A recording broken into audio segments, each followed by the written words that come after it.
اوكي، ايش بقى عندي؟ نكتب بقية الجملة الأولى. ايش بقى من الأولى من أخذت الزمان؟ is good at his job. عنده is good at his job. إذا صارت الجملة الرجل الذي صلح سيارتي هو جيد في عمله. تمام؟ ناخذ جملة ثانية. بابا. لو ما يحتاج هو هذا الموضوع، لكنه مع ذلك يعني هو شنو؟ هو جزء من الحالة الثالثة للأسئلة بخصوص الموضوع. ناخذ جملة أخرى.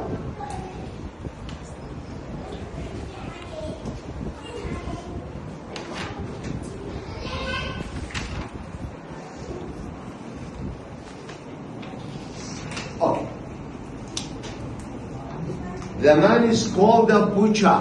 The man بعد انتبه بابا جملتين. The man is called يسمى a butcher قصاب. الرجل يسمى قصاب. الجملة الثانية هو يبيع اللحم. He sells meat. هو يبيع اللحم.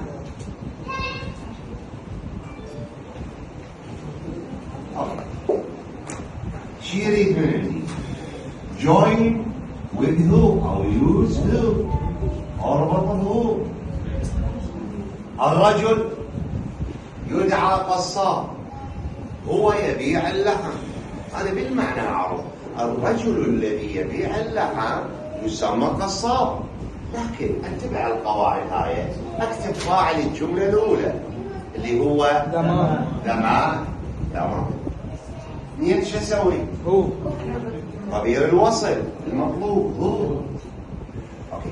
ثلاثة نكتب الثانية بدون فاعل. منو الفاعل هنا؟ اللي هي شو يبقى عندي؟ سالز مي. تمام.